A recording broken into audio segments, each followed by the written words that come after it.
Daktari, ujambo kaka? Sina matata. Habari ya wiki?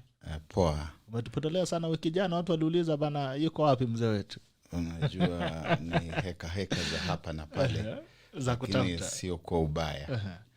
Unajua tusipokuona hapa wanaleta shida sana. Hapana, na waomba msamaha, lakini leo nimefika. Kwa hivyo tujumuike pamoja. Nashukuru zaidi kukuona. Hata mimi nashukuru kuona na pia kumuona huyu kaka, huyu ndugu Noordean. Nakumbusha yule Noordean Farah wa kule Somalia. Hakuwa mwandishi mmoja shupavu sana. Kwenye mwandishi wa riwaya. Riwaya ilikuwa novels. Naam. Naita kwa lugha za Kibepari mnasema novel. Lugha ya Kibepari tena jamani. Unajua kuna lugha za Kibepari. Na mara nyingi sana kasumba za Kibepari zimetuzama kwenye bongo.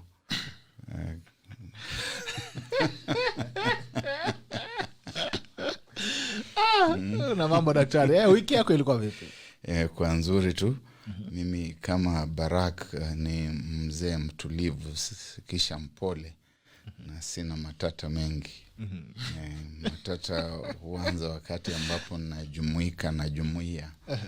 Basi unaona matatizo yanaanza. Matatizo huanzia hapa sasa. Lakini unapokuwa peke yako hakuna matatizo. La ajabu ni kwamba huwezi kujitimiza na kujikamilisha ukiwa peke yako. Lazima ujumuike na akina yahe. Basi hapo ndipo matatizo huanza hatua kwa hatua. Leo una mambo kweli. Noordean, jambo kaka. How are you? Salama sana. Good to see you. This is your first time on the tackle. Karibu sana. Nashukuru. Unajua wanasema wazee wanaweza ona mbele, sio? Sasa nafurahia kwa alivyonifananisha na Noordean Farah. Inamaanisha kuna kitu ameona. Sijaongea hata. Sasa nikiongea je? Hata tutajua. Sasa labda atasema vijana wao kuona mbali sana. Hasa wanaposimama kwenye mabega ya wazee. Wanatizama na upeo wao unakuwa ni mrefu wa mbali kuwazidi wazee. Unamuona huyu Noordean Farah ataona mbali sana. Farah, itabidi sasa umelipia sasa yale maono ambayo umefanywa na nabii. Nabii Muluka. Kwa sasa amegeuza sio daktari tena, ashakuwa nabii. Haya, wacha nikupe nafasi ya kujifanyia introduction kwa wana tackle. This is your first time on the show. Yeah. My name is NOORDEAN KHAGAI. Mimi ni wakili.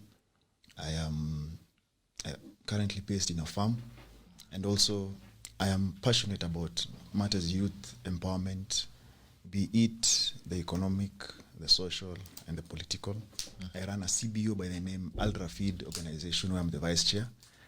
And my issue is to try and make as many young men and women alive to the fact that the decision-making process of this country are important to you, because you have the advantage of time. You are here for a very long time. So if you think that decision-making process is boring, or politics as they say, once those who get into office, elected by good or bad people, you will suffer the consequences. Yes. They have not participating in politics. Yes. Hi, good to see you and welcome to the tackle. Thank you for having me. Hapa ndio mambo hufanyika. Wale pengine mambo hufanyika baadaye, hapa inafanyika real time. Kweli. Daktari, nimesikia ndugu yetu William anataka kungolewa pale Karen. Sijui sheria inasemaje? Inawezekana ama ni ndoto ya mchana? Najua siasa za hapa Kenya zimeingia katika mirengo mibaya. Mirengo mibaya kwa sababu kuna sheria, kuna katiba, na vitu hutakikana vitendeke kuambatana na katiba iliyopo. Wakati ambapo unampata mtu ambaye hayumo serikalini akiwa yeye ndiye anayeambia watu kwamba tutafanya hivi, tutafanya vile, na vitu kama hivyo vinatendeka, ni kama kuonyesha kwamba serikali imeshaporomoka. Na ni lazima tumuulize Rais Uhuru Kenyatta kwamba wewe uko wapi wakati hawa watu ambao sio wanenaji rasmi katika serikali akina David Mradhi ndio wanaozungumza na kutoa kauli za kuelekeza kule ambako taifa linaenda ni vitu viovu. Kisha tukumbushane kwamba wadhifa wa naibu wa rais ni wadhifa wa kikatiba, na kwamba naibu wa rais ni mtu ambaye anachaguliwa na wananchi. Kuna kura ambazo yule mtu anayehitimu na kufanikiwa kuwa rais asingezipata, asingekuwa ameandamana na yule ambaye ni mwania mwenza ambaye anaibuka kama naibu wa rais. Na wakati ambapo tunaanza kudunisha wadhifa wa naibu wa rais, lazima tukumbushane kwamba yule aliyopo wakati huu yupo tu kwa mpito, na baadaye kutakuja wengine. Na kama tumeanza kudunisha huo wadhifa, tukumbushane kwamba wale watakaokuja hapo, na kuna wengi tu ambao wamejipanga. Hata wakati unaona kwamba tunaambiwa kwamba serikali tekelezaji eti inapanuliwa, mabango yake yanapanuliwa, beti zake zinapanuliwa, kwamba sasa kuwe watu 5 na sio wawili tena.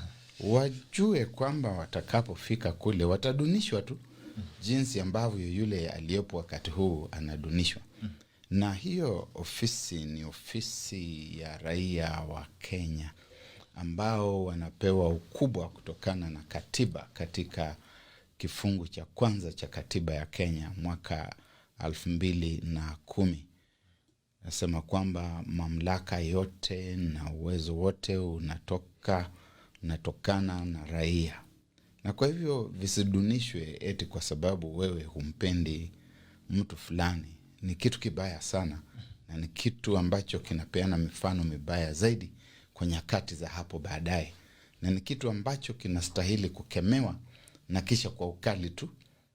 David Mradhi ni mtu ambaye sasa anazungumza kwa njia ya kutokuwa na adabu, na mimi kama Barrack ninatosha kumkemea kwa sababu yeye tulisoma na yeye katika darasa moja katika chuo kikuu cha Nairobi. Alikuwa Nairobi. Naam. Na mbinu kama hizi ni mbinu ambazo nilidhania kwamba tutakapofikia makamo haya ambayo tumeyafikia atakuwa ameviacha vitu vya aina hiyo. Kwa hivyo alikuwa na mambo kama hata kwenye shuleni. Namuona ni yule mtu tu yule mkatili. Nakumbuka wakati mmoja naam, wakati mmoja tukiwa sisi ni wanafunzi katika mwaka wa pili, kwa sababu sisi tuliingia katika chuo kikuu cha Nairobi na Mradhi mwaka 1979. Na namkumbuka mwaka wa 1981 mwezi wa 3 hivi, akiwa anaongoza genge la wanafunzi kutupa tu vyakula kutoka kwenye chumba cha vyakula tulikiita Central Catering Unit. Muda wa kama ilikuwa ni mwendo wa kama saa 11 hivi, wapishi wako pale wanapika. Mradhi ameingia kule, anaongoza watu kutupa vyakula, masufuria, masahani, kila kitu, na mwaga nje, hati anasema ni vitu vibaya. Kwa hivyo sio mtu wa kuchukuliwa vivi. Vile vile alivyoingia kule kwenye CCU na kuweza kufanya ghasia, istushtue kumuona kwamba ameongoza genge kuingia kule Karen na kuanza kuvurusha na kutupa vitu nje. Na ni tabia mbovu tu, na ni tabia ambazo utendeka wakati mwingine kama watu hawajifahamu vizuri. Na taifa hili sasa limefikia mahali ambapo katika uongozi tunaona watu wengi tu wanafanya vitu na kutoa matamshi wakiwa katika hali ya kutojifahamu. Na ni kitu ambacho raia wanastahili waulize kwamba viongozi waweze kuwajibika.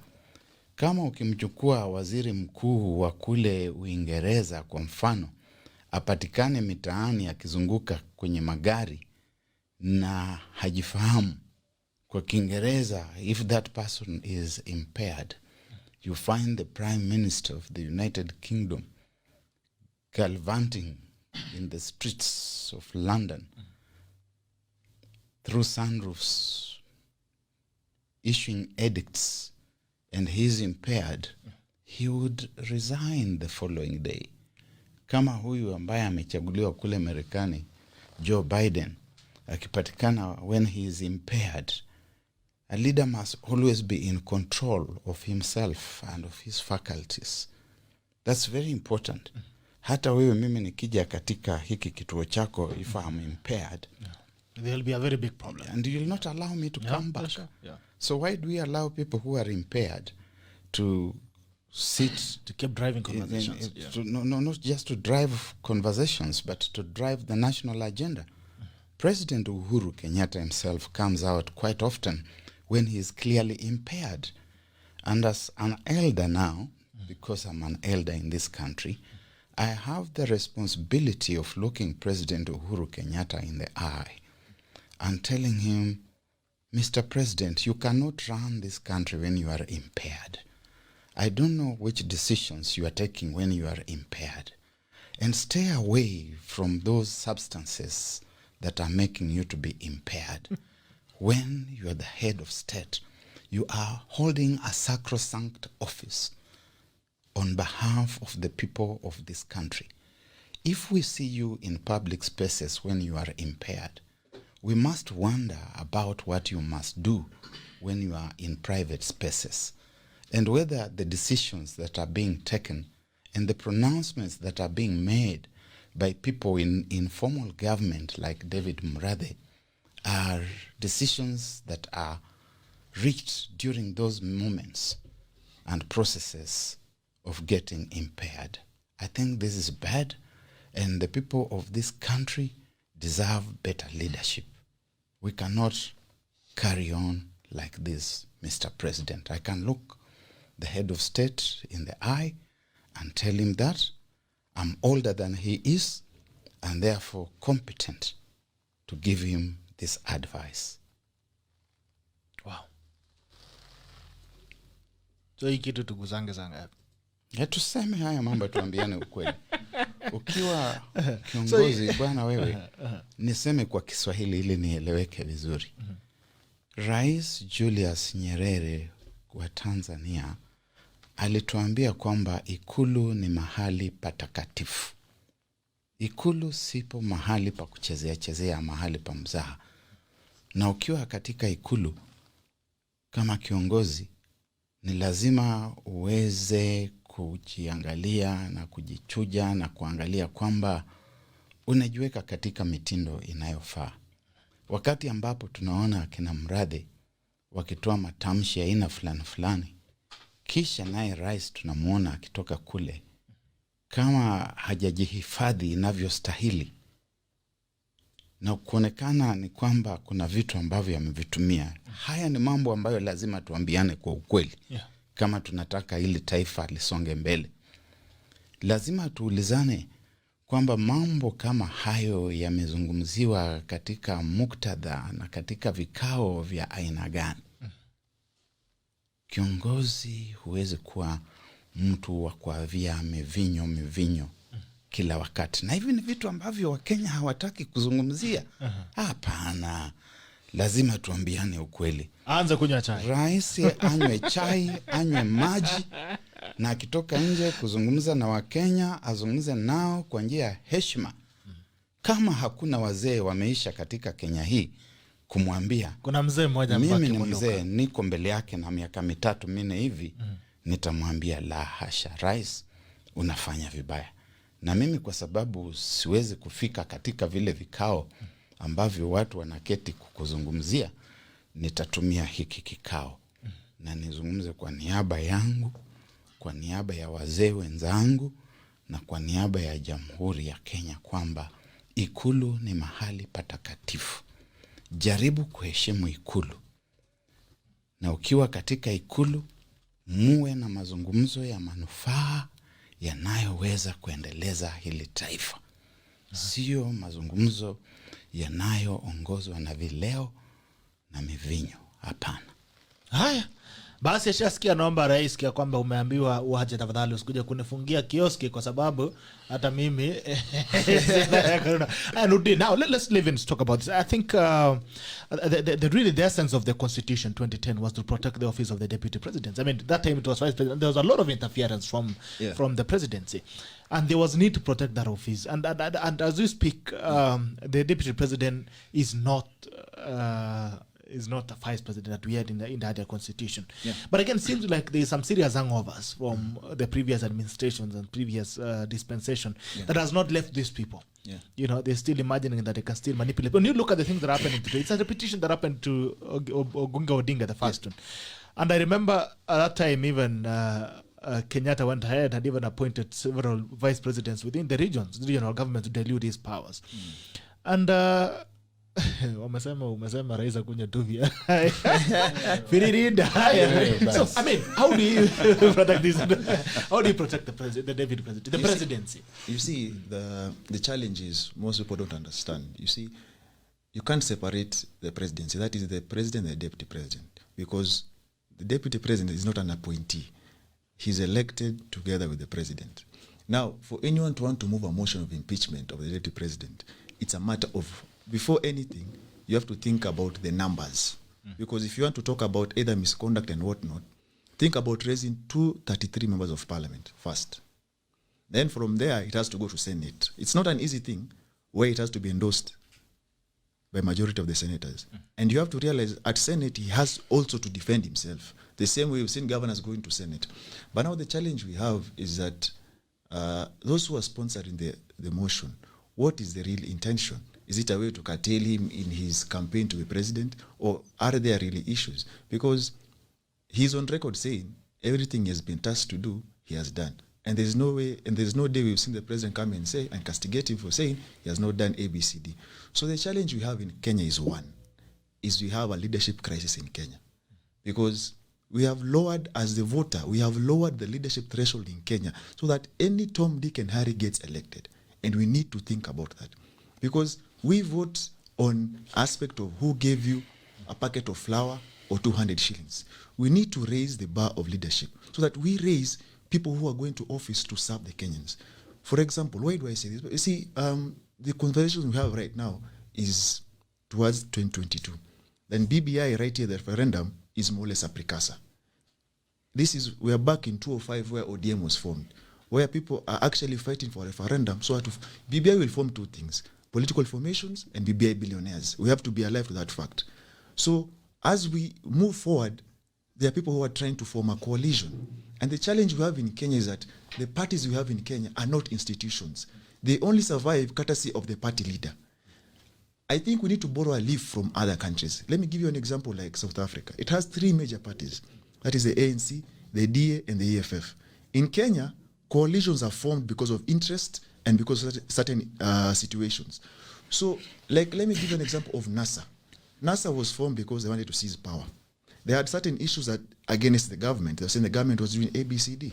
But now, when you go and join the government, what happens to the issues you are raising? Those are the questions we want. Yeah. So if we would have three serious parties that are more or less institutions in Kenya, we would move.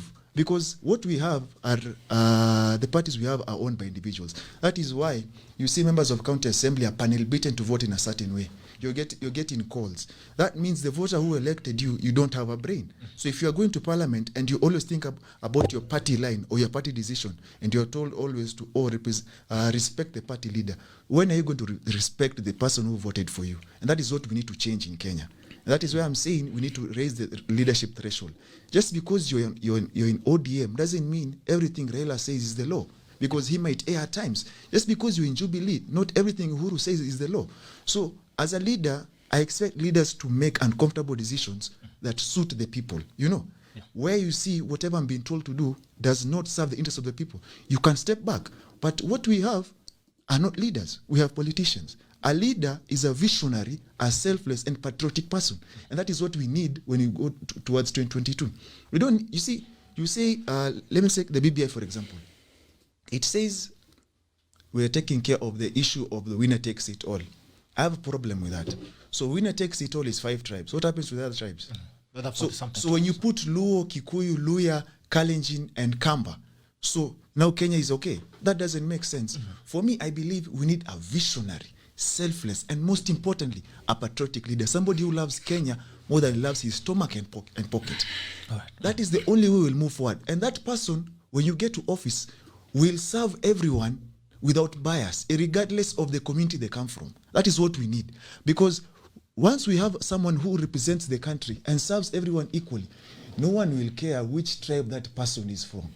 And as Kenyans, we need to learn to identify ourselves first. When I see you Bitok, I don't think of you as Bitok, a Kalenjin, but Bitok as a Kenyan. The first thing you to identify yourself with is as a Kenyan before you go to your tribe. You see, our tribes are our rich history. We can't shun them or move away from them. But they should not be our determining factor. You should not think according to tribe or religion. That means your education is useless at the end of the day. Right. So we need to move forward as Kenyans and realize that we need to raise the leadership and integrity threshold in Kenya as per the constitution.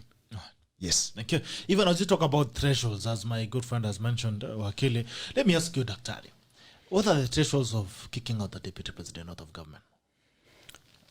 First, let's say that if there is sufficient cause for the deputy president to be removed, or for any other leader to be removed, let that be done.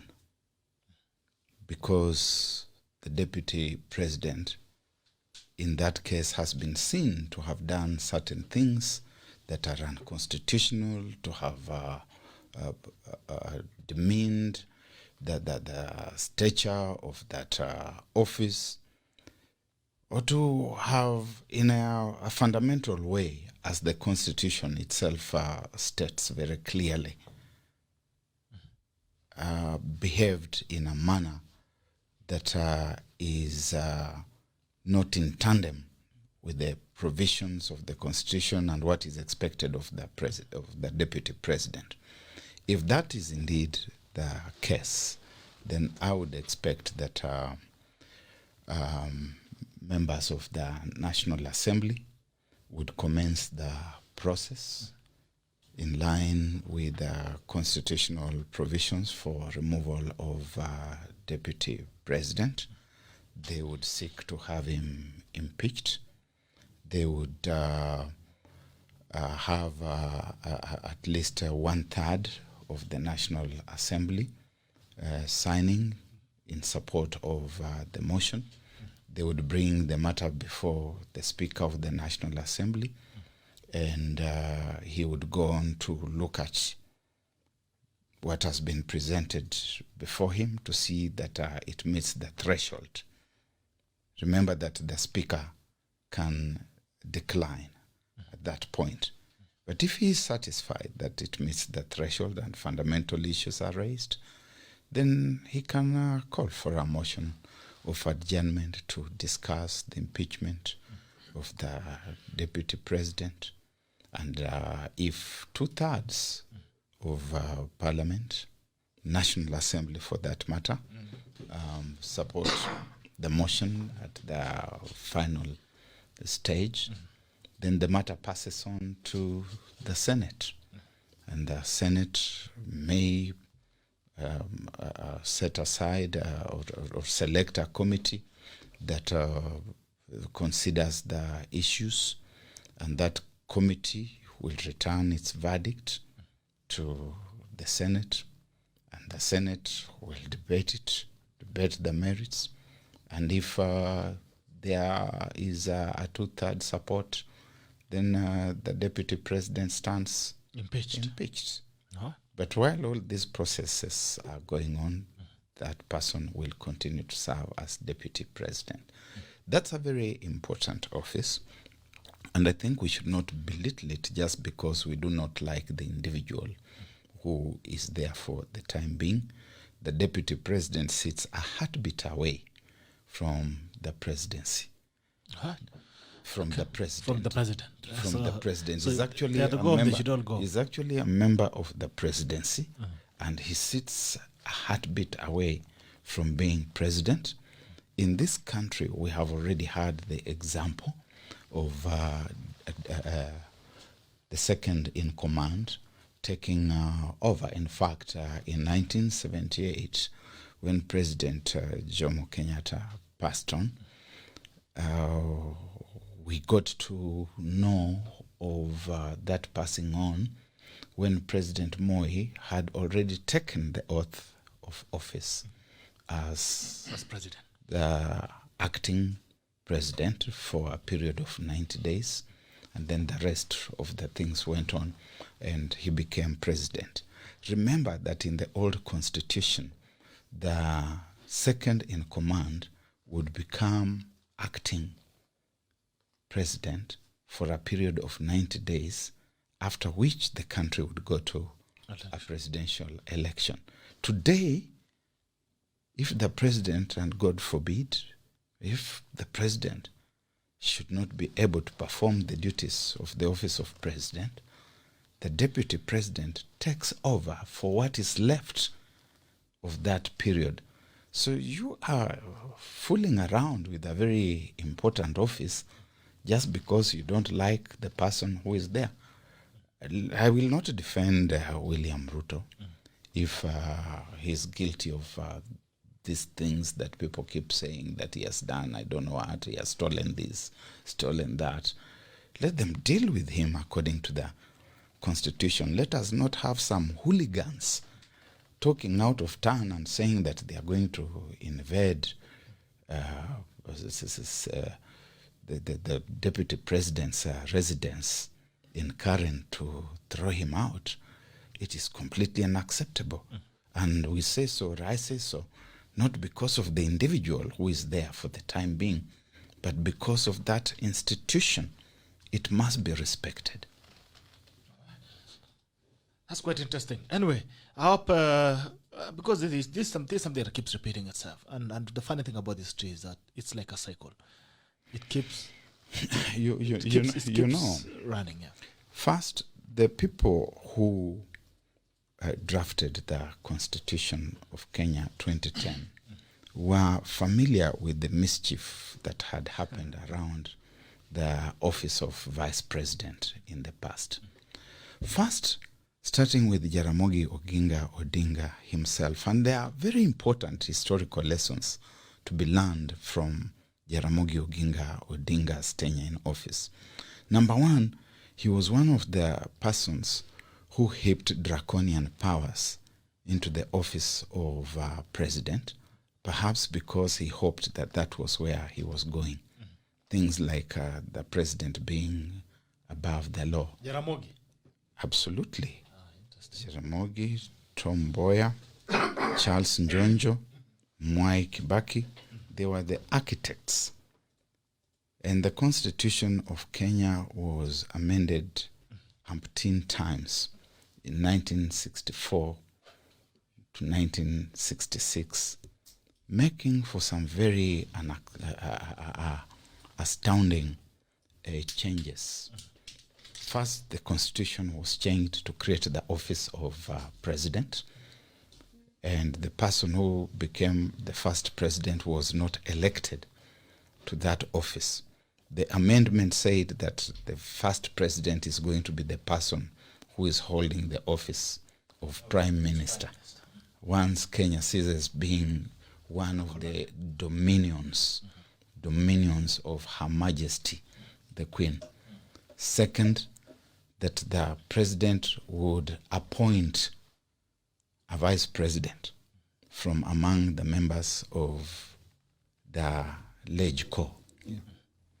And you went on and on that way with those amendments. Anyway, the big lesson which we want to learn from this is that by 1965, the tampering with the constitution and with the political situation was such that one, devolution had been killed.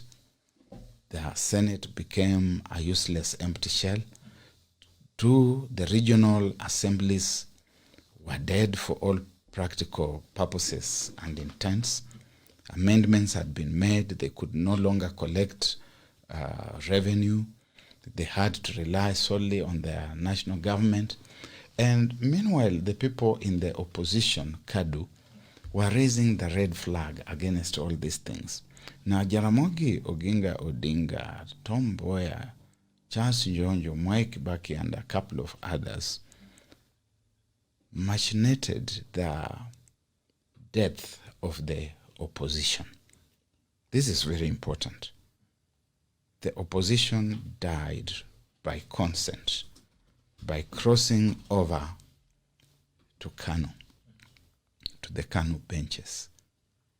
And once that happened, something completely unexpected happened in Kanu. The opposition has been paralyzed, it has been killed. What happens next is that Kanu itself splits into two. They are the radicals and the moderates. Now you have had people like Ronald Ngala in the opposition, Daniel Arap Moi in the opposition, Masinde Mudiro in the opposition. They have now come into government, and some of them have been made ministers. They become quiet. Kanu inapasuka, inakuwa na Kanu mbili. Kanu moja ya radicals, Kanu ingine ya moderates. Kanu ile inakuwa radicals is led by Jaramogi Oginga Odinga. The vice president becomes an opposition leader, the official voice, or an official voice for that matter, of the opposition in parliament. So you have the radicals, people like Jaramogi Oginga Odinga, people like Joseph Murumbi, people like Piogama Pinto. They are now in Kanu, but they are in opposition. The opposition. And the process goes on and on until you get to 1966, what Noordeen was talking about earlier, when the infamous Limuru conference is held, and they decide that the position of national vice president of Kanu is going to be split into 8, one for each province, and that there's going to be a contest and an election. And at that moment, Jaramogi Oginga Odinga says, no, enough is enough. That is the point at which he leaves Kanu to form the Kenya People's Union. Again, they move very swiftly to parliament to amend the constitution to say that if you leave your party and it is a parliamentary party, you must go back to the electorate to seek re-election. So these things have gone on and on. You can then move on to Murumbi, who is appointed the next vice president. He gets there, he looks at the situation, and he says, he was a Kani. Within 6 months, he resigns. And Daniel Arap Moi is appointed the next vice president. I do not know the details of whatever agreement he may have gotten into with President Kenyatta, but I think that whatever pact it was that they got into, we can still feel the reverberations today. More than 50. Looks like there was some sworn 50 years later, we can still see that. If you are in doubt, consult State House. If you are in doubt, consult State House. Noordeen, there seems, I think it looks like in Africa the only valid democracy. It looks like when African tyrants die is when democracy seems to be seen to be working, because there seems to be a scheme every time by African leaders to try and manipulate power. Anyway, as we make those comments as well, I'd like us to look at Baringo.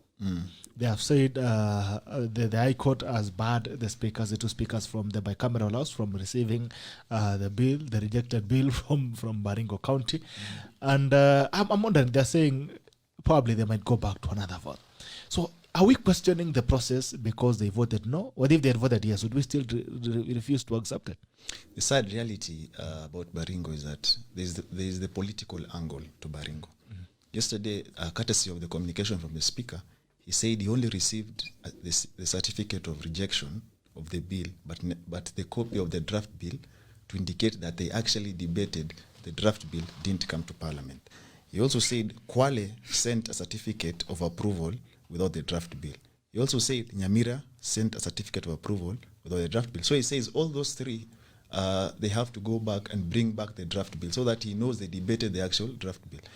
Be that as it may, the challenge with Baringo is one. There is the political angle, and that is why you see EACC has been swift around certain MCAs who want to be charged for certain offenses. You see, that is what baffles me. At the end of the day, if we want to make Kenya better, and if BBI is to strengthen institutions, as they say, we need to stop this nonsense of weaponizing the graft cases. Because at the end of the day, if today we talk, you are my boss somebody, and then you have a few graft cases, but because you're closer to me, nothing happens to you. You see, the law should not apply selectively. But now you see, you're being told the Baringo MCAs were summoned by EACC. What does that tell you? They're trying to.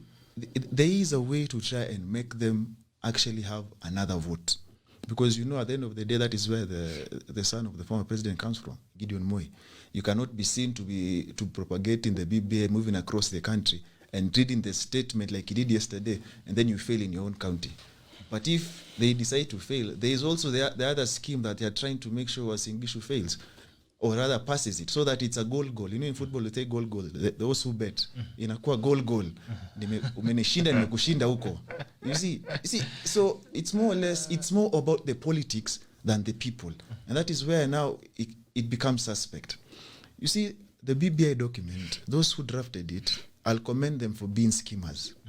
Because for them to send us to a referendum, they sat down and they went through the constitution, and they realized for a referendum to happen, it has to happen under Article 255(1).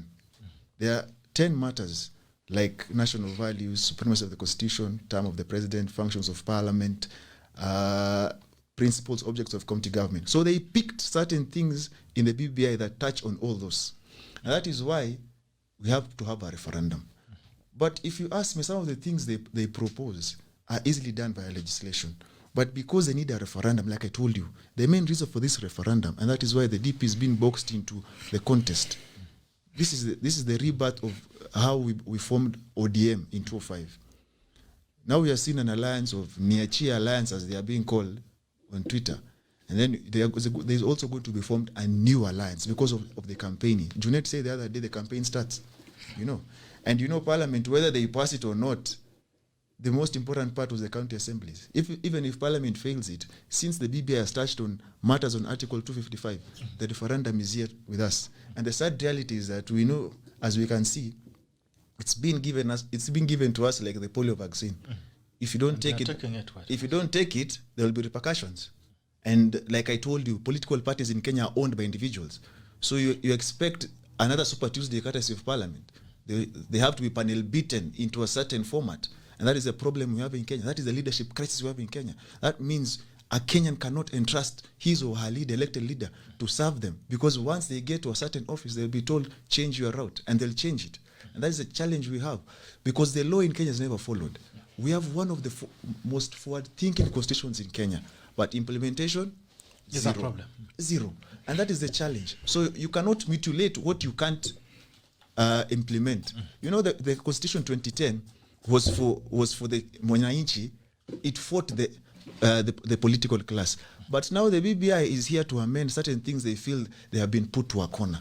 And that is what we need to change, honestly speaking. So for me, I believe before you even talk about bringing the whole country together, or you want to go to a promised land, there is no way you have been in office or in government or in politics for 40, 30 years, then out of the blue you realize these are the things facing the people. It is the same monkey's different forest. That is what I believe. And I believe we got independence. Yes, we did, from the white man. But we are still under a black supremacy. Exactly. So it is never Uhuru for us. That is why we need the third and final liberation, according to me. Okay. And that is why I keep challenging many young men and women. You know, they say the future is for the youth. But I believe there's no future without now and today. There's no today without now. You cannot be a leader of tomorrow without today. If you're not born, how will you be there tomorrow? It doesn't make sense. So you have to take part right now. As things are moving right now, the country, the laws that are being made will affect those who have the advantage of time, who are young. So if you are there and you don't care what is happening, you need to wake up to the realization that liberation, you know, they say the liberation is activity of the young, mentored by those who are there before them. But it is the obligation of those who are young. So if you don't liberate yourself, and the first liberation comes from the liberation of the mind. That's the most important one. To put away your tribe or your religion and put forward your country. And that is the challenge many young people face, because you are accustomed to leaders who are tumbocrats, for lack of a better word, or who think about themselves, and that is why you follow them. But we need to be patriotic enough so as to change the way things are done in Kenya. All right. What are your thoughts on what's happening to Baringo? Are we questioning the process because of what they decided, or because, I mean, we are not questioning the process in other counties where the bill has been passed? So in terms of its effect regarding the way forward, the decision that the Baringo County Assembly reached is immaterial, because the Constitution requires only 24 counties to assent, to pass the bill. And we are being told that 40 or more have already passed the bill. Therefore, the bill has got support that is in excess of the required numbers. What is happening with regard to Baringo, therefore, is a matter of political optics. That you cannot possibly have a presidential contender at home. who is being beaten at home. It's what they told Jesus Christ. What we hear you have been doing in Jerusalem and in Galilee, do also here in your own home. So there's need, therefore, for Mheshimiwa Senator Gideon Moi to have those optics corrected. Here is the one senator who is reading the joint statement of the 7 sons of Jesse at State House. You know, the people you saw in State House yesterday were like the 7 sons of Jesse who were brought before the prophet Samuel for anointing. And of course, you know that it was very difficult. Samuel kept on asking whether Jesse did not have any other sons. Are these all the sons you have? And of course, you remember good old Jesse saying, okay, there's a little one, a little stripling who is out there in the field. So anyway, these 7 sons of Jesse, we didn't realize they were 6 with a daughter. There's one of them who is even reading the statement. Even the president himself is standing aside as one of the sons. As one of the sons of Jesse, listening. And then in Baringo, you are failing this son of Jesse? No way. You've got to go back and correct this equation. So it is a question of having so are you already questioning the process of the anointing? I'm not questioning. You feel know, the oil will not flow. At this point now, Bitok, I just say what I have seen the way it is, without adding any value to it. I'm not even saying whether it is a good thing or a bad thing. I'm saying that you are going to see more and more of Gideon Moi in the coming days. What you have just seen is the starting point. I told you earlier on that the agreement that President Kenyatta may have reached with Daniel Arap Moi is deep, it is profound. and you are going to be seeing it in little doses and installments. Some time back, President Uhuru Kenyatta told the people of Central Kenya that he's going to have a say in his succession, and that when he makes it clear, people are going to be astonished. And President Kenyatta has started that astonishment in small doses. You saw what happened yesterday, therefore, in State House. If you still think that he needs to point out his thoughts on succession, then you have eyes that don't see clearly, because the indicators are already there that this is the person that I want. And since this is the person that President Kenyatta wants, a lot of very interesting things, Bitok, I can tell you, are going to be happening in the coming days. And the history of Kenya repeats itself time and again. Yes, go fast. No, just skip your thoughts. Right? Yes. I don't want to disrupt your thoughts. It's very interesting. In 2002, President Moi said Uhuru Tosha. 2022, Uhuru is going to unequivocally make it very clear that Gideon Tosha. Okay. Now, it's going to become very tricky for Raila Odinga. And that's where I was going to. Because he has already started quarreling with his NASA co-principals. It's going to be a question of whether he eats the humble pie and goes back to Mudavadi and Kalonzo Musyoka and Moses Wetangula and tells them, one of you Tosha. And Musalia Mudavadi, Moses Wetangula and Kalonzo Musyoka, they have already seen where these things are going. When they start telling Raila Odinga that you now must pay back, they can already see the fallout that is coming.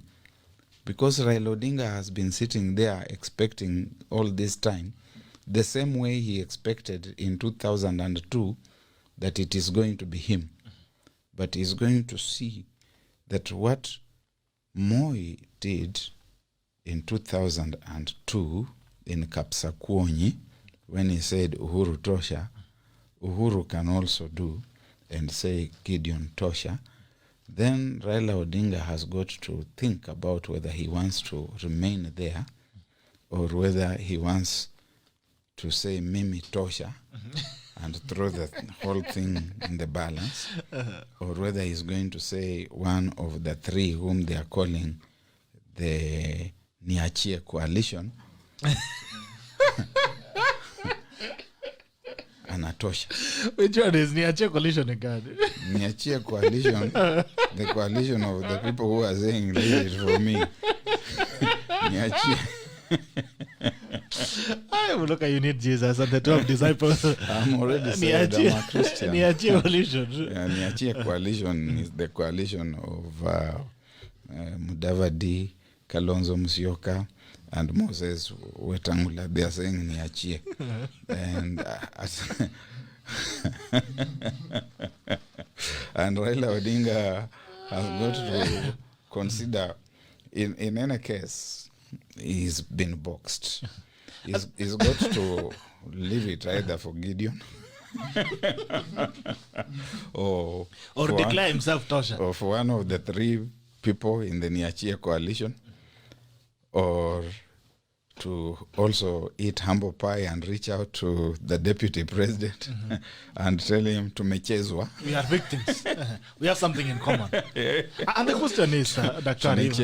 Even before I go back to Nordin, is it that Raila Odinga never reads the signs of time? Because now it will be now. This is the second time he'll be betrayed. Not actually the second, because he was also betrayed by Kibaki after he met trackers within Kibaki's government. But in 2002. The same thing that's happening today was happening at that time. Moi told him, come we cool handshake, then we'll see pale mbele siwezi kusahau. He came in, got into, broke down his party, got into Kano, and ran with Moi. In his head, he was the man, and this guy is getting old, he's going to retire, he's going to leave this thing to me. And Moi pulls the first one on him and brings Uhuru Kenyatta from Mishaweri. From nowhere. Nobody ever knew Uhuru Kenyatta who he was. And says, now, this is the person I've chosen. And that's where the story ends. It doesn't even negotiate. And Raila Odinga again ends up being out of government, agitating again. Again, it's the same guy that Kula Danshek with. Today, all the signs are there. That where Uhuru's at is, it is very clear where it is. And Raila Odinga somehow, for one reason, for wisdom or lack of it, is still there. Is it that he never reached the signs of time? Au kuna kitu yanajuanga yenye sisi hatujui? Unajua hii kitu wa Yunani wa kale waliita hubris, the hubris. The ancient Greeks called it the hubris.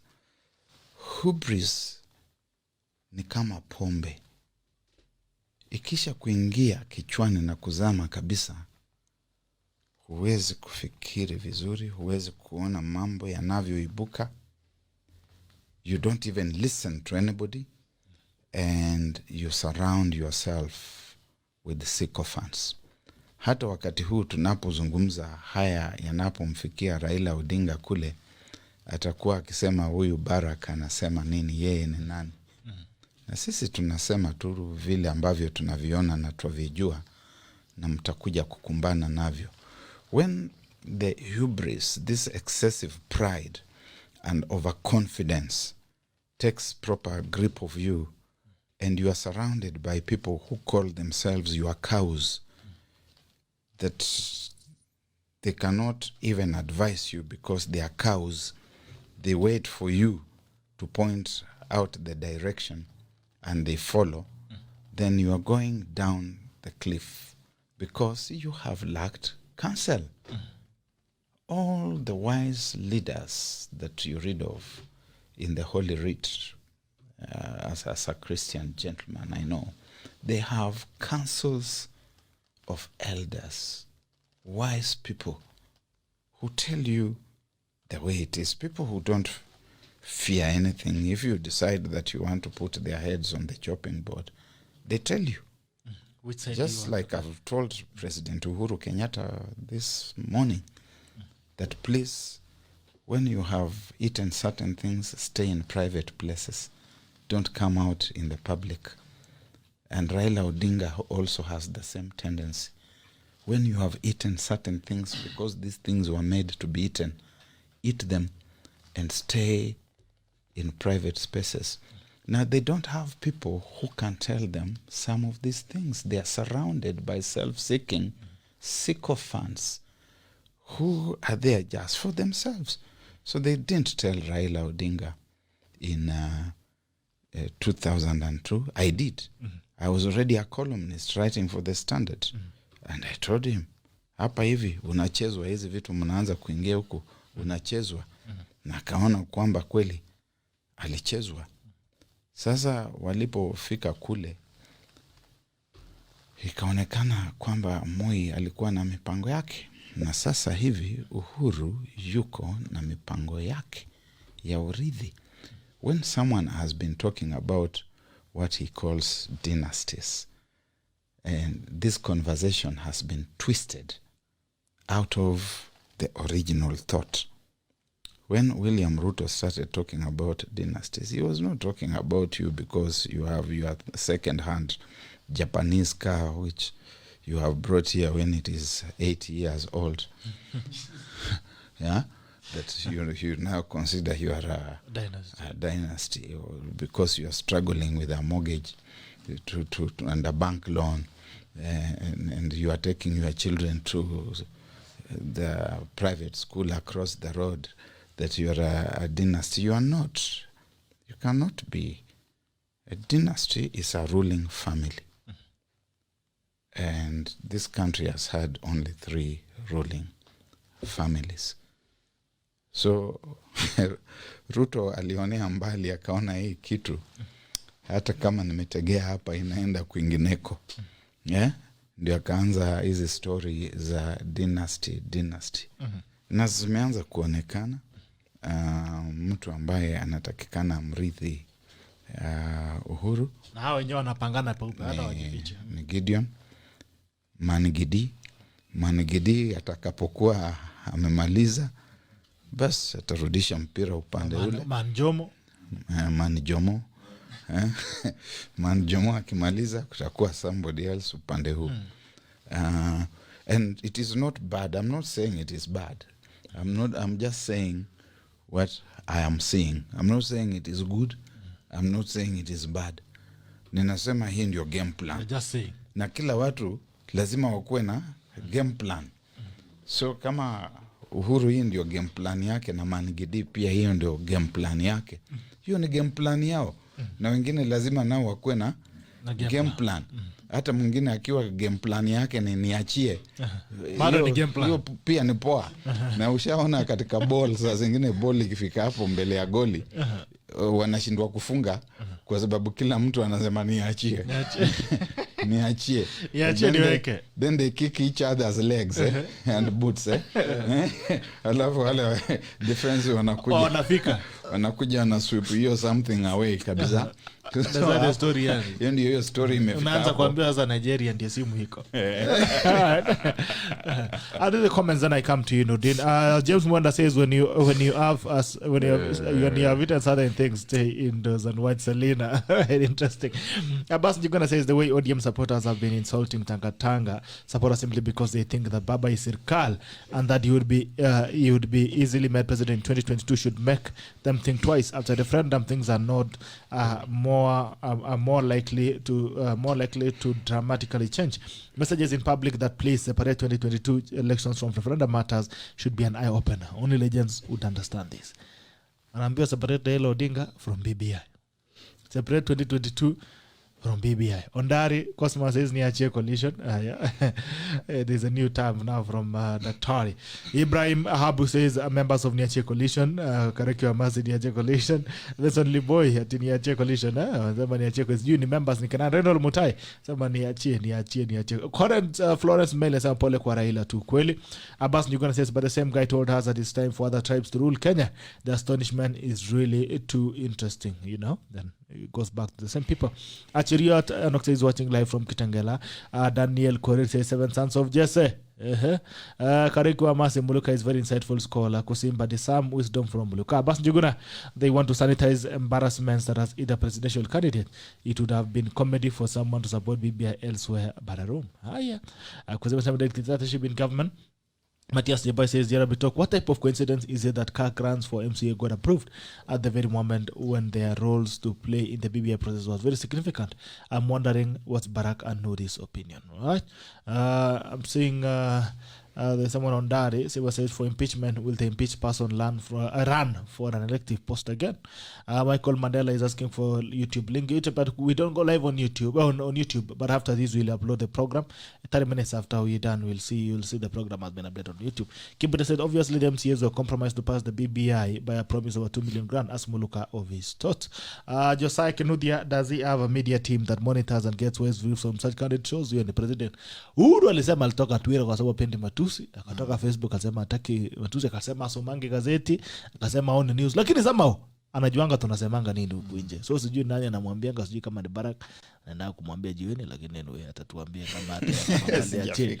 Ahmed Said anasema hani achie coalition unatia huruma sana. Anasema premium tier soon for Raila. Rebecca Munga mwalimu anasema salimia Daktari Muluka following. Asante sana. Anasema ask the future of impeached person will run for an elective post at Zondari Siriba. John Burugu Kinyanya anaita Joseph Buruji. Sijot Kiburuji Victor anasema 7 sons of Jesse. Now the Bible Mathayo 7:7. Machos tupu. Rudi. Yeah. Aye. You know, if you go to the MCs, for example, the car grant, let's call it a spade is a spade. That was a bribe. They might term it as an incentive, but that's a bribe. Because why right now? And then if you don't pass it, why is EACC after Baringo MCs? Some of them. You see, there is coercion. That in itself is an illegality. There's coercion, there's a matter of a bribe. You're telling me, Bitok, you want to solve corruption cases and you want to go to a land of prosperity, but you start with corruption. You start with a bribe. So what are you solving? You see, that is a challenge. And then now the MCAs, you know, they just pass everything. Sadly for them, I don't know if they read the document, because you know it says you can't be an MCA without going That degree. So they have rendered themselves unemployed. Those who have not gone to school, they should know that already. Now, on the bright side, it is good to have leaders who have gone to school. But sadly, again, we also need to look at our education system. Because you see, our education is not free. It is only subsidized. And there's no guarantee that just because you have a degree, probably you'll be a better leader. You'll be a better leader, exactly. Because we have those who have been doctors and masters holders and kleptomaniacs. No. So at the end of the day, the challenge we have, like I said, our education system has an issue. And no one is addressing that. Because if you look at our education, it is exam-oriented. Where you go to school, you know you have to pass class 8. Where you have to finish from 4, you have to go to university. It's more or less the colonial type of education. Then after that, you work with the 100 CVs looking for a job. No one is implementing entrepreneurship skills to the young people. If you do that at a young age, you would grow up knowing, I want to grow up to own a radio station, or want to grow up to have a TV station. And so once you finish school, you have narrowed down what you want to do. So you don't have to walk around with 100 CVs, the sad reality, you know. So we need to look at our education system. That's number one. And then number two, as the BBI, as we have seen, it's a vaccine, like I told you, it's a polio vaccine. It has to pass. Now that we have gotten to where they are right now, now we need to talk about implementation. Because you see, these laws are never implemented. The youth are being told about the youth commission, the tax breaks. Do you know how hard it is to get money from Uwezo, the youth fund? The recommendations that are there, or the requirements that are there. How is this going to be implemented? That's the question we need to know. Because currently we have the NYC. My friend Roy is the CEO there. He'll tell you that the NYC has a budget of 90 million a year. What can you do with 90 million to a population of 65%? What can you do with 90 million? And then now you are being told there will be a commission where 4 appointments will be young people. The appointments are done by the president. And in Kenya, the term young is relative. We have those who are 50 and they claim to be young. So what tells the youth that commission will represent them? An appointee from the president, for example, how is he or she going to ever challenge them? You see, because I keep saying the matters of the youth, only the youth can solve them. Because when Barack was a young man, when you were in your mid-20s and 30s and 30s, the challenges... You only accept I'm older than the president. Yeah. So still a young man. The challenges still young. You see, the challenges they faced back then are not the same right now. You see, after independence, young people would finish school and get jobs. Right now, getting a job, if you get a job, you thank the heavens and you pray so much for it. Because right now, you can let's say you can even try and have a mock, which will be bad anyway, and have a mock application for a vacancy. You will find so many CVs, you even go through them. So the youth have certain unique challenges right now, and nobody's addressing them. You know, we have veered away from questions we need to ask the Jubilee government. Now we have veered to the BBI referendum and impeachment of the deputy president. There are certain questions we need to ask them. When you came into office, you promised certain things. Have you delivered? You know, for example, if you look at the children who are in class 8 right now, if at all they had the laptops in class 1, do you know during COVID they would be studying? Yeah, they would be. And they would have finished, they would do exams without fear of failure. You look at the young men and women of this country, they have so much talent. Like I told you, I did a football tournament the other day. There's so much talent at the grassroots level. If at all you build those stadiums and open football academies, how many people would be employed right now? You see, the youth don't need employment. Some of them don't even need desk jobs. Some are actors. You see, like Selena. Selena was selling his hustle. People don't understand. Angalia Selena. In short, he's saying, look at what I do, my hustle. Hoping and praying that maybe you'll give me a call after watching Selena. You'll see what I'm trying to do. So I commend the guy. That was his hustle. Some think it was foolish, but he knew what he was doing.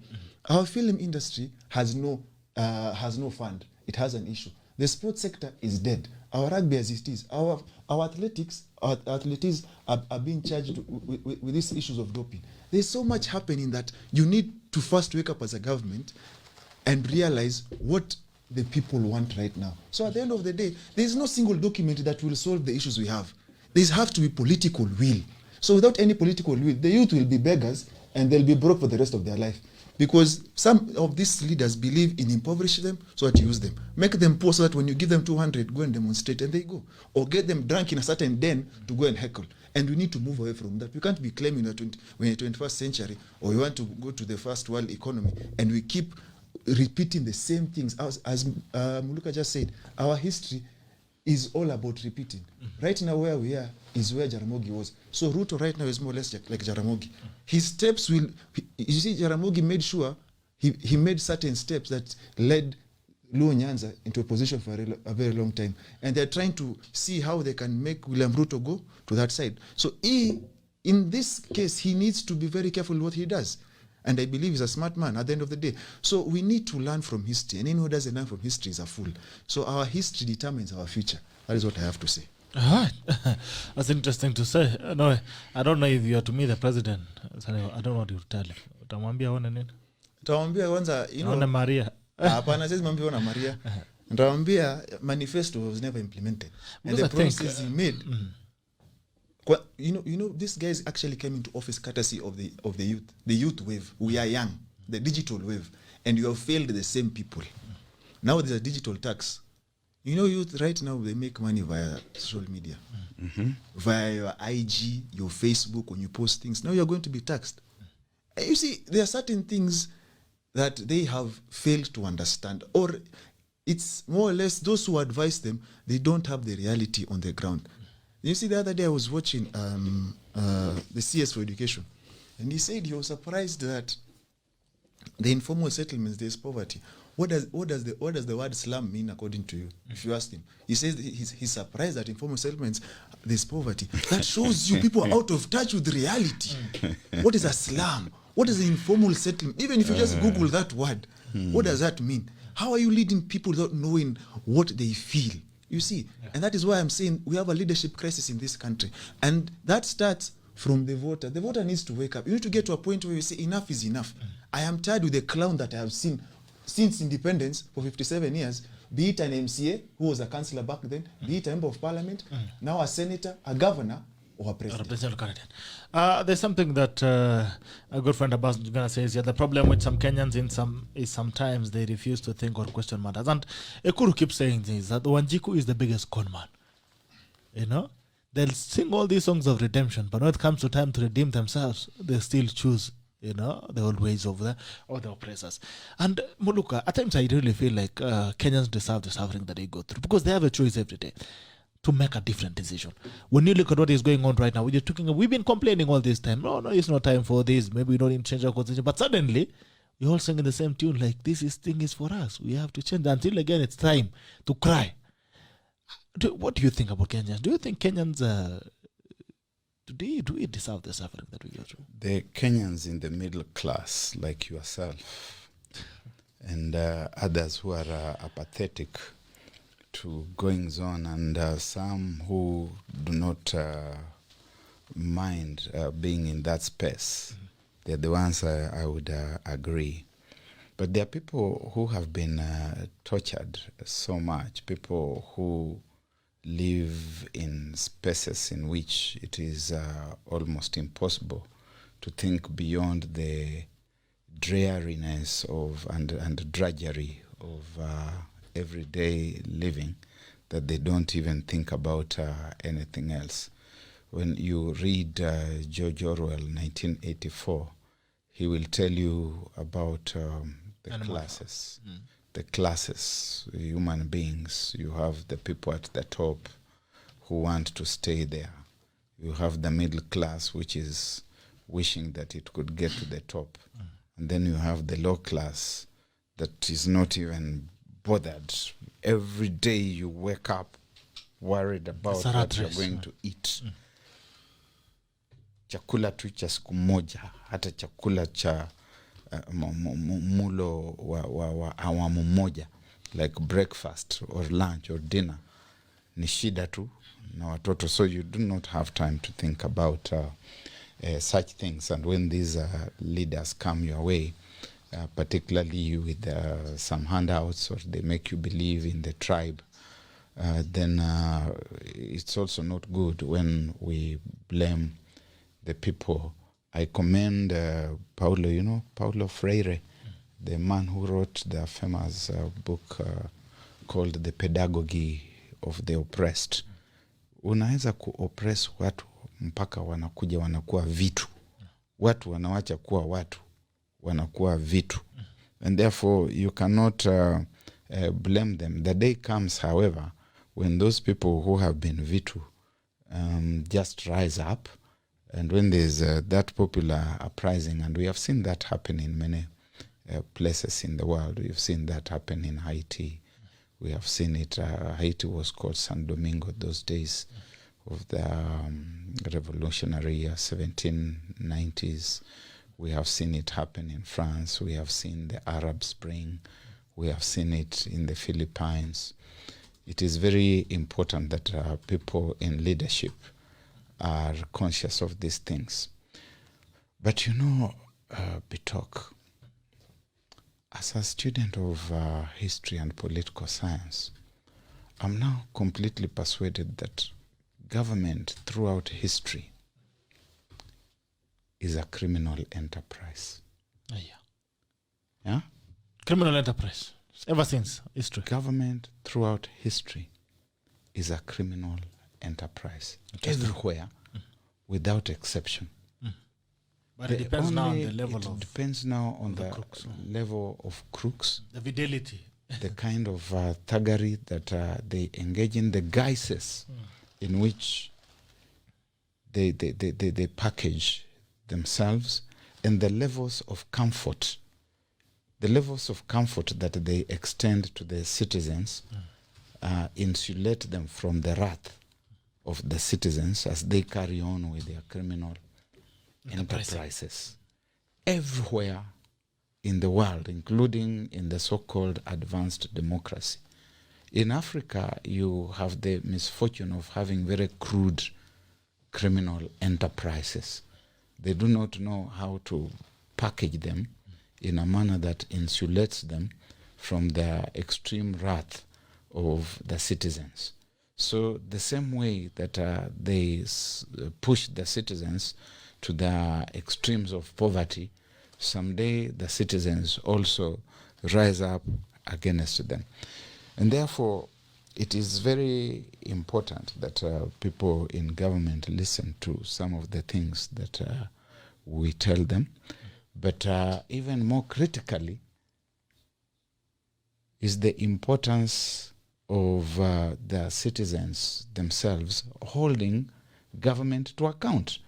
If you have a criminal enterprise at work and you are not calling for accountability, the criminals will overrun you. Sure. They will take everything, loot everything, and leave you with nothing. That is why it is important that the citizens must all the time call for accountability. And that is why when someone is caught with their pants down, wanaondoka siku hiyo, wanaenda na wengine wanafungwa. Interesting time. Anyway, and I think, I don't know, we one day we'll deal with the criminal enterprise that we say, because I think it's even worse in Africa. It is terrible in Africa. It is undisguised. You get there like Tolbert or Tubman in Liberia, and you make it a family affair. All people in high places are from your family. All people in public finance, in public procurement, in public audit are your cronies. Now you see, once you have got your hands on the levers of public finance, public procurement, and public audit, you have everything. The only thing that is left out is to ensure that the disciplined forces are also firmly under your control and that they are comfortable, because they're the ones who are going to make sure that they are enforcing your draconian presence. You can now throw in finally the judiciary and you are complete. You And then can you have rope the whole chain. you can do anything that you want.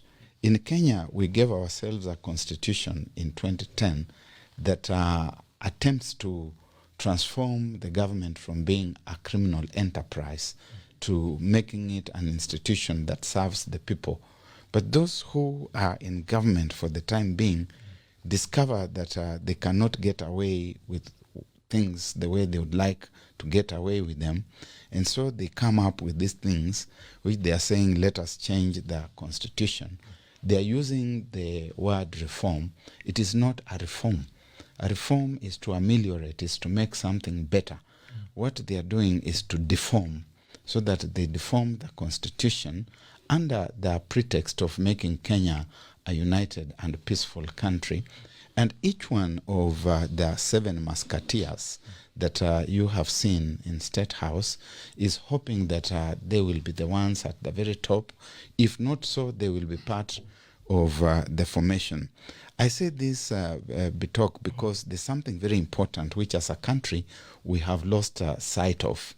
In October 2017, the NASA fraternity gave the Jubilee government and the IEBC an ultimatum. They had an ultimatum with 11 considerations, which they called the irreducible minimums. They said that if those 7 things were not attended to, they would boycott the repeat presidential election, and they would call the country out to violent mass action, and which they did. Now, BBI came up to cure the country, to heal the country from getting back to that kind of situation. When you look at the BBI bill, and I have looked at it time and again, not a single of the 11 irreducible minimums Is in that document. is in that document. Instead, we are hearing things like, we have expanded the executive, it's now going to be inclusive. And we have also created the office of the leader of opposition. Basically, what they are telling you is that it doesn't matter if an election is stolen in future, now there are more seats. Okay? You can sit comfortably in yours as the leader of the opposition after we have stolen the election. Kenyans did not fight in 2017 because there were not enough seats in the executive. They did not fight because they did not have an office called the Office of Opposition. They did not fight because 35% of CDF was not getting to the devolved spaces. They did not fight because we had a shortage of seats in parliament that we required another 70. They fought because of what was perceived to have been a stolen presidential election. The first thing for the BBI to do, therefore, should be to assure Kenyans that elections are not going to be stolen again, if they have been stolen in the past. That elections are going to be conducted in a manner that does not leave anyone feeling that my election has been stolen. That the IEBC, when it is told open the servers, it will open them. The IEBC, And by the way, we're not demanding for the servers to be open. up to now, the IEBC has not opened the servers, and I have not seen where the BBI is saying what will happen to the IEBC if it does not open the servers. I have not seen where the BBI is saying that this is how to deal with a candidate who loses the election but rejects the results and goes on to swear himself in as the president or the people's president or whatever. Those are the fundamentals that the BBI should be addressing.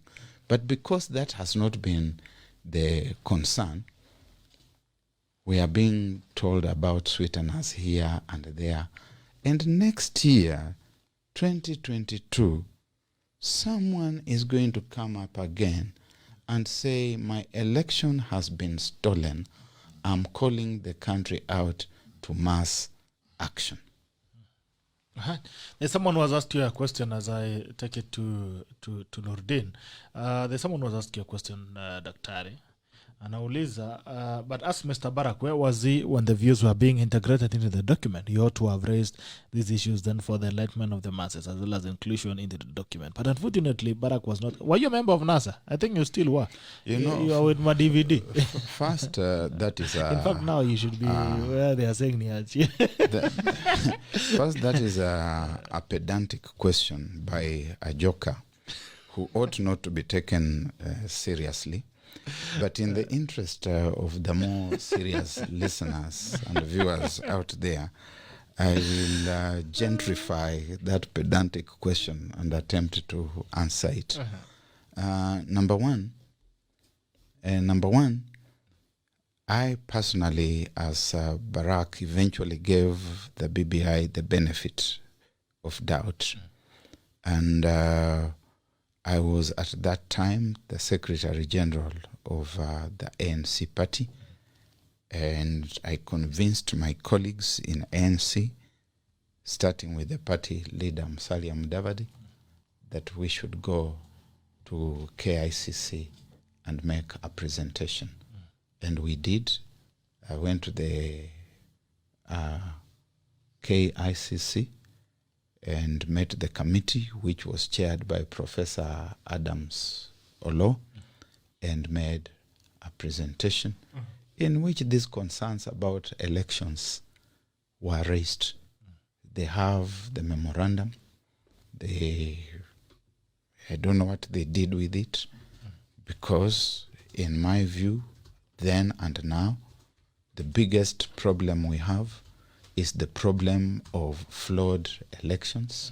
We fight because we do not create a proper election.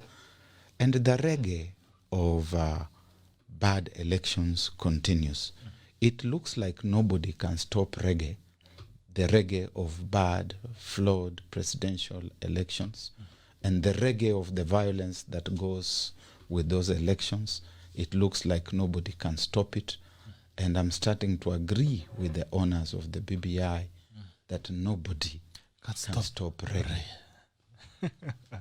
Nasikia mengine Merudi anasema bring reggae music again. So the counties have passed the bill, have actually, or they have endorsed the bill. So what next now? Now is courtesy of the communication from the speaker yesterday. The numbers that sent their certificate of approval, they meet the threshold. So now you see Parliament now has to sit. That's from next week. They have to sit and debate. But there's no debate that will happen. That is just another Super Tuesday you are waiting for. But whatever they do, even if they decide to vote against it, like I told you, since the BBI touches on matters on Article 255.1, a referendum is here with us. As Muluka just said, nobody can stop reggae. But I would like to tell those of those who are propagating this reggae, since they love reggae so much, they should also listen to a song called "There's Nothing to Smile About," since they love reggae so much. Because right now where we are, you see, you can bulldoze your way. But if the BBI document was so popular, why offer a car grant? If it is so popular, why not do proper public participation? If it is so popular, why not come and listen to what people are saying? People have certain issues. People have lost their jobs courtesy of corona. Some are suffering economic hard times. Some are even getting their houses demolished, and you tell them of a reggae. They have nothing to listen to about a reggae. So you see, the problem is like our leaders have different priorities. In as much as they'll put certain sweeteners here and there, the real reason as to why we are going to have this amendment is because of those 5 posts that are going to be there. Create soft landings, a soft life for certain people who love a soft life, or who feel like they have been out of the soft life for 8 years or now going to 10 years. And we owe them. And they feel like they are owed. Nobody owes you anything in this world. Even the oxygen you breathe, God gives it to you. If you decide to take it, nobody owes you anything. So kuachiwa na nini, it's really neither here nor there. And it's sad that you only declare kuachiwa kiti in your backyard. You cannot traverse the country. If you take them out of their backyard, They are done. And the sad reality is that you're trying to use your community as pawns. You want to sell them to the highest bidder. None of them is serious. They have made a career out of threatening. So we need to wake up to the realization that we need to differentiate seriousness from clowns. And that is where we are right now. All right. As we had towards our tail end, Felix Kiprono Chebesebe, it's true. There's nothing to smile about. Even they couldn't smile yesterday at State House, Kenya. Saying Sam Sirma says today, Barrack Muluka is brutally honest. This is a bitter pill, but we must swallow. Tumeza tu kama bibi, dawa ni dawa. Dawa ni dawa. Abbas Njugana says there is money for a doctor or a nurse who is employed, but there is no money available to dish out as loans and as a 7-year tax holiday. And we club very hard to the extent of dislocating our risks. Na hamuna insurance. Nataka kuvunja mikono na hamuna insurance. Davis Masemeza hata mimi na Bitok tuliwahi kuwa team takataka kwa maisha. As marketers them days we need to join team niwachie. Mimi siko hapa bwana. Mimi siko kwa team niwachie. Ronnie kama says tribalism is the major problem, a lack of knowledge from most of us. And I think you cannot legislate tribalism. I mean, people are tribalists because they chose to be. You cannot say now we have a katiba telling you to love your neighbor. Love is something you choose. Frank John Senior says tuned in from Betsita in Kawangware, listening and taking notes in abundance. Nikimumunya chai na kiporo. Haya, nimbakisha breakfast nakuja. Kipkwetu says watu wanaacha kwa watu na mpaka wanakula vitu. Haya, sawa. Haya, namuona mambo yako. Haya, daktari, I don't know if you still have any thoughts that you, because I don't want to tell you your last remarks. I want to ask you now, where do we go after this? The counties are finished. Where do we go? Yes, these matters will be eventually determined by the public because the referendum is coming. The big seven sons of Jesse will be going around the country telling you that this is a good thing. You must vote for it. They have every right to do so, and every reason, in fact, to do so, because it works to their advantage. It's up to every Kenyan to decide whether they want to agree with them or to disagree. As Barrack, I'm ready to live with whatever outcome this BBI thing will bring. I've been around for some time. I'm now like old Benjamin the donkey in George Orwell's Animal Farm. I have seen so many of these things happen. I remember where I was the day that Kenya became a one-party state in 1982. I was in my last year at the University of Nairobi. I remember where I was when Jaramogi Oginga Odinga, George Anyona and Njeru Githangu were arrested in Dagoretti for planning to launch a second political party. I think they also had Ngodo karaoke.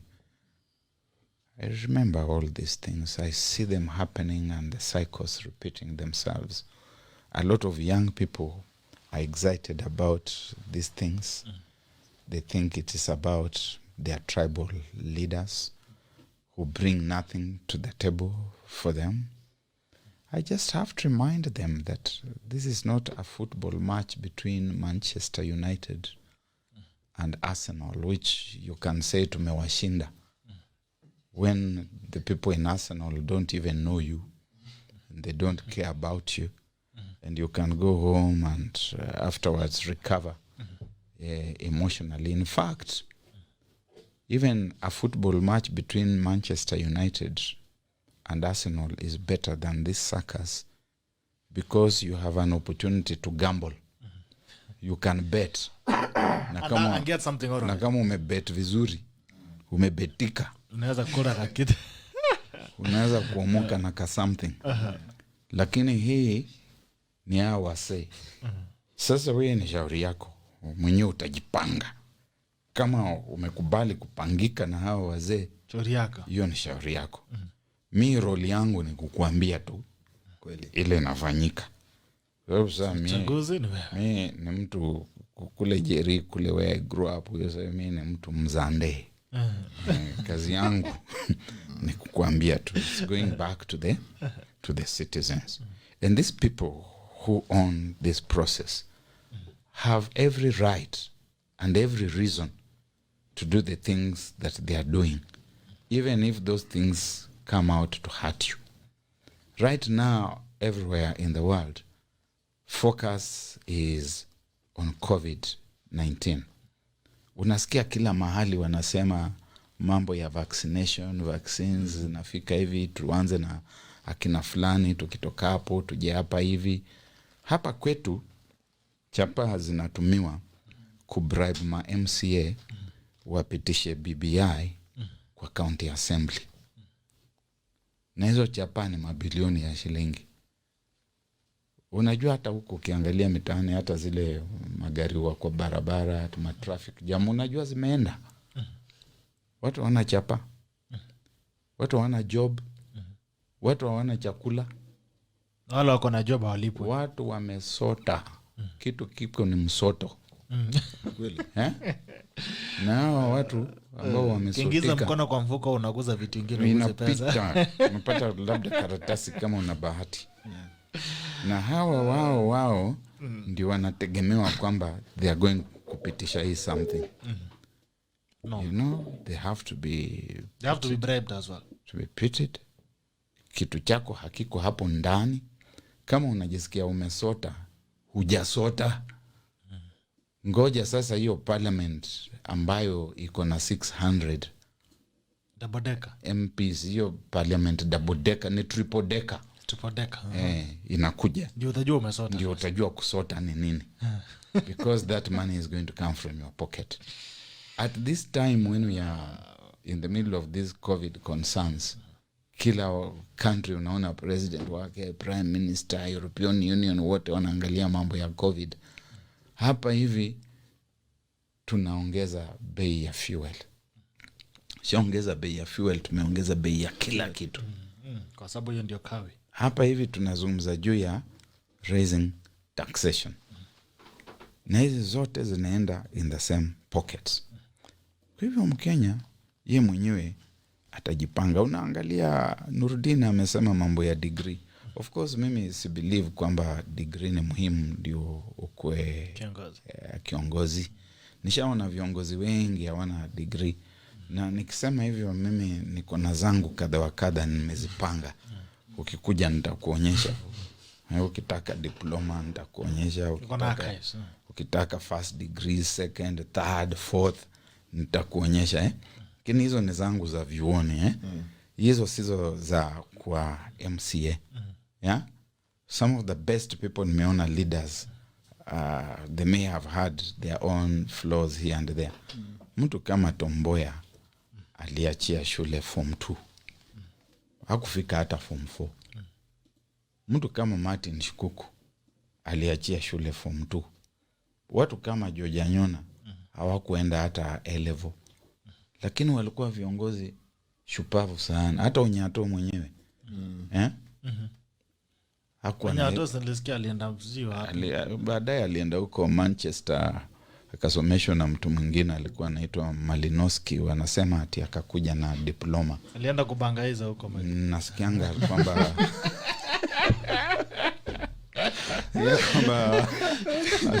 back na diploma in anthropology. Nasikianga hivyo tu, lakini sijui sijajua vizuri, sina evidence. Unaona, nishaona vitu kama hizo. So hizi vitu wange leave tu. Hata marifu wa mtaa wa Kibra yule hajafika huko, na yeye pia kama najisikia nataka kwa MCA ajitokeze. You cannot make this thing to be ni space ya my elite. Na my elite wengine wako na hizo madegree nimeona wakichapa na mangumi huko Kisii kama wameshindwa ku reason. Wamefikia mahali una expect kwamba watakuwa wana reason. Mwisho wa akili. The faculty of reasoning has failed them. Wanaanza kuweka faculty of Makonde. Faculty of Makonde.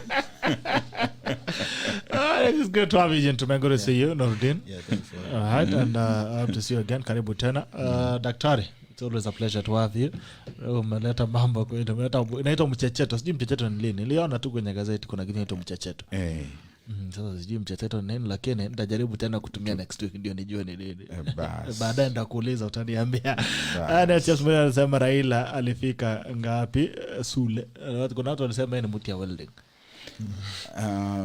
Sijajua vizuri lakini mimi usikianga kwa yeye ni engineer. Nasikianga tu. So labda kweli ni engineer. Anasema Raila alifikanga ngapi Mr. Muluka. Kila mtu anataka kujua Raila alifika wapi. Lakini vile wanasema kwa alikuwa na teacher hapa University of Nairobi, nikiangalia hizo ma journals hajaorodheshwa kama one of the engineers walikuwa huko. Lakini mimi nishaona mahali pengi tu unaenda unapata hata mtu anafanyanga demonstration. Najua kuna kuanga ma demonstrators. Kazi yao ni kupanga vitu kwa lab hapo au kwa workshop. Anzami ni daktari. Sana kwa yeye ni doki. Hata jamaa hata mzee wa kuosha ni test tubes. Akivaa hiyo koti nyeupe akitoka sema mimi nakuanga daktari. Hiyo dust coat. Ni doki. Daktari. Basi hivyo ndio mambo yalivyo. Kipoli wasemeza Barack Muluka deconstructing Raila. Kasimba desa. Siku ya kumdeconstruct itakaa. Haijafika. Kasimba desa masema nasikia Germany welding. Basi nasema hapa kwetu. Lakini welding pia ni vipoa tu. Hakuna shida, si ndio? Nasema kazi ni kazi. Uzuri useme tu mimi ni welder. Usituambie engineer. Sema mimi ni welder. Sababu job ni job. Job wera ni wera, kazi ni kazi. Mboka ni mboka. Haya, na basi Jiguna anasema hapa kwetu the only concern about COVID is you would be given contracts to supply the vaccine. Whose company procure, whose daughter would manage, whose brother would. Haya, Onyato anasema aliishia Manchester kusikiza reggae na kuchoma vitu kubwa. Wewe anasema engineer wapi alienda kubangaiza Russia. Asikia nani alikuwa amevaa ile marinda ya nana kavuka Lake Victoria. Hivyo ndio alifika Russia. Sijui kama ni ukweli, utatuambia ni mwana historia. Hiyo miaka ulikuwa utatuambia kama ni ukweli. Mgani huyo? Baba. Hapana, baba aliendea tu Egypt hapa vizuri. Historia kwenda Russia alivyo na poteza luggage. Hapana, baba alienda Germany, East Germany. Akafundishwa huko. Kulikuwa mtu huko alikuwa ni anaitwa Honecker. Alikuwa ni rafiki ya baba yake. Basi wakampeleka zuoni huko, sijui ni chuo kipi. Unajua ukishakuwa wakubwa ngoja nikuambie ukweli. Ukishakuwa mkubwa kwa mfano mimi si mtu mkubwa, mimi ni mtu tu guy tu hivi wa mtaani, ni kitabu nimesoma kidogo. Lakini kuna shule zile nilipitia nikiwa prai. Nikienda hapa kwetu Jerry. Faro, unajua Faro? Hapa Jericho. Nikienda hapo hiyo primary, they are proud of me. Nasema huyu ni old boy wa hapa. Nikiingia hapa Langata High School, anasema msee wetu Bazu. Nikitoka hapo nikienda Chavakali High School, nisomea huko pia, wanasema Arifu wetu. Nikitoka huko nikiingia Kadnotunga High School Mosocho, wananitambua. Kwani ulikuwa pastoralist wa masomo? Ulikuwa unazunguka kutafuta combine harvester, hunter gatherer. Ulikuwa unazunguka kitafuta hunter gatherer in the forest of knowledge.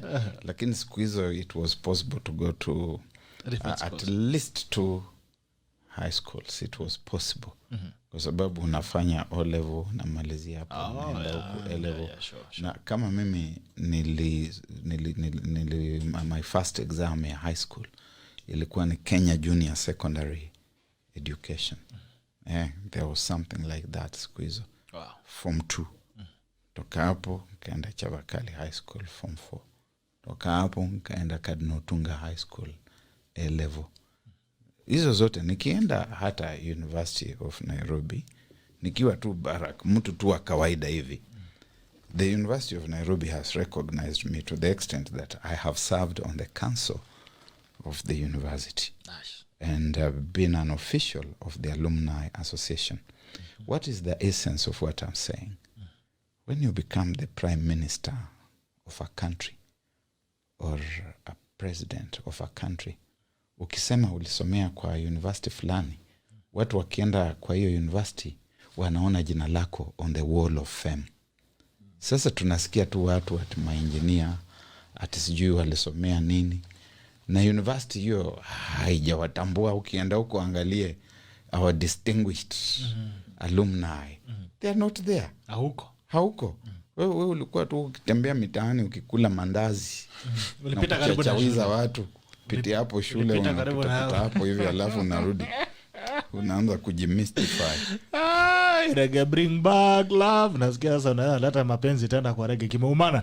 Ahmed Salim sema indeed I refer also them to the song Nothing to Smile About by Morgan Heritage. Haya pia sema kwa kupagaza Joelis James Mwenda hadi wa leo imetu affect. Daia Gidhau hata njenga Karume ya kumaliza primary degrees don't count. Basi junguna in Kenya the name engineer au pilot should be investigated. Hata driver ujiita pilot. Na sini ukweli anaendesha yuko kari bwana. Hiki ni ule tu ipepe ile. Kini anaendesha kila mtu anaendesha kitu. Anyway guys, good to see you. The Tackles is always a pleasure to have you. Thank you so much for joining us. This has been Sheria Wiki with Dr. Barrack Muluka and NOORDEAN KHAGAI. Jina ngumu sana. Pole sana, by the way, our good friend Daniel Mali was involved in an accident. Small accident on the road. Pole sana. So, pole sana. Niambia kwa Kilimani wacha nikimbie nimtoe kwanza. Nimtoe kwa kidogo. Daniel Maliba, pole bwana. Na hii barabara ni hatari. Pole. Alright, the Tackles, good to see you. It's always a pleasure to have you. Hope to see you again next week. Enjoy your weekend. This is the Tackle Now. Bye bye. Signing out.